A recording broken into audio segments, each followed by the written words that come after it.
Are AI ETFs actually helping Singapore investors, or are we paying more for less? In this video, the plan is simple. Cut through the AI hype, beat hidden fees, and show a core satellite setup that works with Singapore's tax rules and broker costs.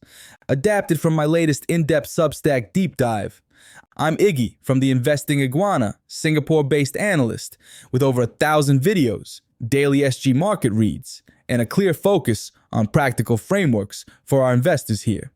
Here's the roadmap today. Reality check on performance versus promise, the fee trap, Singapore's tax reality, the holdings truth, CPF and SRS constraints, brokerage cost analysis with Longbridge, Tiger, and IBKR, Singapore's AI opportunity, the verdict, implementation strategy, risk and sizing, and actionable next steps. Let's start with what most get wrong. AI exposure is not about the label on the ETF. Broad tech kept up and often led. Semiconductors delivered the most torque over multi-year windows. The so-called AI baskets sound neat, but holdings and fees tell another story. Think of it like building a team. Don't hire the flashiest title. Hire the players who actually score. In the article, the first table highlighted 3 funds: VGT, SOXX, and AIQ. The key takeaway: SOXX led on 5-year compounding, VGT delivered steady and low-cost breadth, and AIQ lagged while charging the most. Does the fund's name match how its holdings make money? If not, why pay up? Next, fees. Fees compound just like returns. A small annual fee gap becomes a giant hole after years of DCA. VGT charges a tiny fee. Thematic AI funds often charge 5 to 7 times more. In the article's fee table, the simple math on a $10,000 base over 10 years showed how the gap adds up. Low fee preserves more capital, high fee erodes it. And that is before compounding drag. So, in a theme where returns are the point and dividends are small, why donate extra basis points every year? Keep the core cheap. Build alpha with structure, not sizzle. On to taxes. For Singapore investors, US-listed ETFs withhold 30% on dividends. So a 0.66% yield falls to about 0.46%. A 0.45% yield drops to about 0.32%. The table in the article made it plain. Net yields are tiny after withholding. That's why the case here rests on capital gains, not income. Plan cash flow from other sources if dividend income is key. If every dollar of fee and withholding lowers the compounding fuel, where should the focus be? Total return. Now, what are we actually buying? VGT, SOXX, AIQ, they all say AI, but exposure differs. VGT owns a broad basket of US tech leaders: software, hardware, and semis. That means diversified AI monetization through NVIDIA, Microsoft, Apple, Broadcom, and friends. SOXX is a tight set of about 30 semiconductor names, designers, fabs, and equipment. This is the picks and shovels bet on AI compute. It swings more, but gives direct leverage to training and inference demand. AIQ mixes global tech with Asian internet platforms. AI purity is weaker, and the fee is higher. The holding snapshot in the article summed it up. VGT, broad, low-cost AI via proven cash engines. SOXX, high-torque chips with concentration risk. AIQ, broad tech or internet with less direct AI linkage.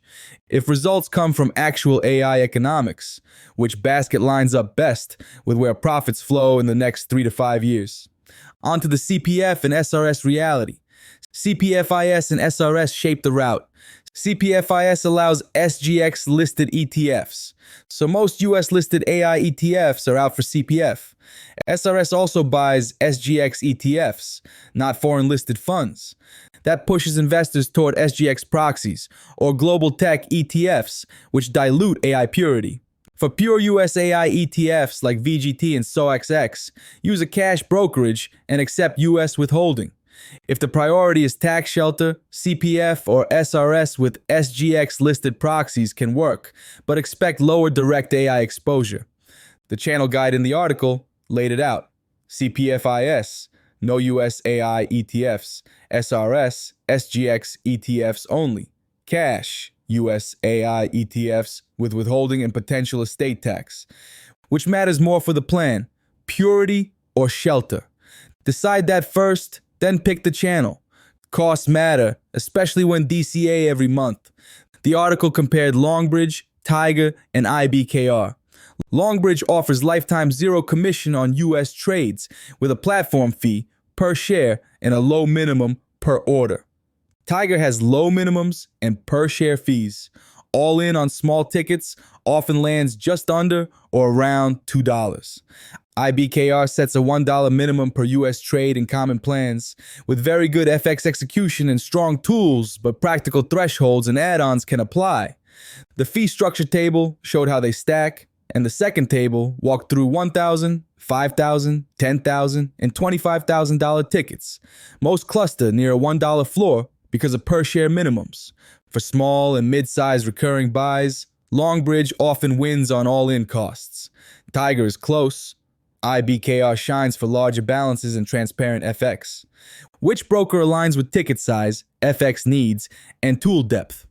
Now let's zoom out to the local backdrop. Policy and capital are lining up. Singapore is pushing AI adoption, compute access, and skills.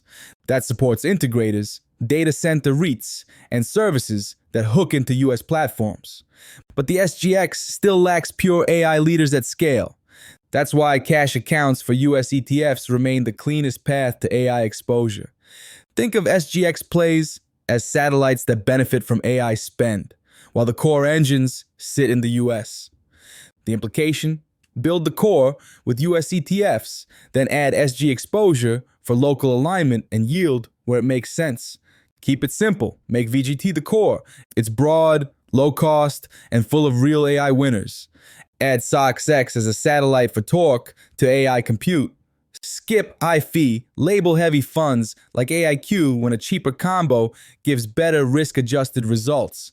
The model from the article: 60 to 70% VGT in the AI sleeve, 20 to 30% SOXX, and avoid AIQ. It's a classic core satellite build designed for fees, purity, and risk. If the goal is to capture AI gains without overpaying, why complicate the playbook? Here's the plan. Pick a low-cost broker. Longbridge fits small, recurring DCA. Tiger is fine. IBKR is great for large, active users with FX needs. Funding. Spread SGD to USD conversions to smooth FX. Avoid one-shot timing. Tax. Expect 30% withholding on US ETF dividends. Judge on total return, not yield. CPF or SRS. Use cash for US AI ETFs. Use CPF or SRS for SGX proxies if shelter is the priority. Rebalance. Trim winners quarterly during tech surges to keep risk within target. This mirrors the article's How to Execute section. Keep the machine simple. Let process beat emotion. AI is powerful and volatile. Keep the AI sleeve to 15 to 20% of global equities. Chips swing more, so size SOXX as a satellite. Use monthly DCA and a rebalance rule to handle drawdowns. Review expense ratios yearly. Watch policy shifts, export controls, data rules, supply chains. The risk checklist in the article mapped 5 items: valuation compression, chip cycles, regulation, SGD to USD, and fee creep. The fixes: DCA, rebalance, diversify with VGT as core, stagger FX, and keep fees low. Do these rules protect the downside without capping the upside? If yes, stick to them when volatility hits. Define the sleeve at 10 to 20% of equities. Execute 70% VGT, 30% SOXX as default. Choose the broker, Longbridge or Tiger for low all-in costs on small DCA, IBKR for advanced tools and larger balances. Automate monthly DCA with quarterly rebalances. Track 3 signals each quarter. AI CAPEX guidance from US tech platforms, chip lead times as a demand gauge, and policy headlines that reshape supply chains. That is the playbook. Simple, disciplined, and built for Singapore investors. If you want all the full charts, checklists, and the written playbook, grab the Substack post. Link in the description below. Here's the bottom line. The easiest way to get AI exposure right is to avoid the AI label tax. VGT as the core gives exposure to actual AI revenue engines with the lowest fee drag. SOXX adds targeted leverage to AI compute demand, but must stay the satellite due to concentration and cycle risk. Skip high-fee thematic bundles that don't add purity or performance. For Singapore, align the channel to the goal. Cash accounts for purity and total return.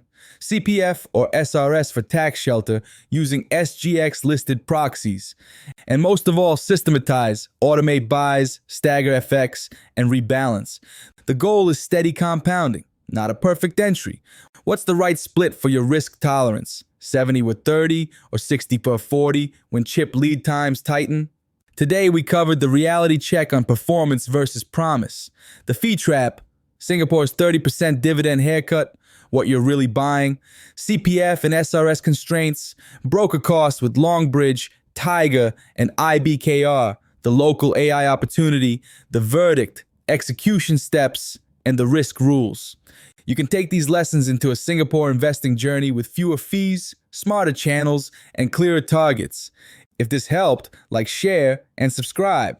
For the full charts, tables, and the written checklist, the Substack deep dive is linked below. For premium members, there's a full portfolio worksheet and the monthly AI signals brief. Join the membership to get those and support the channel.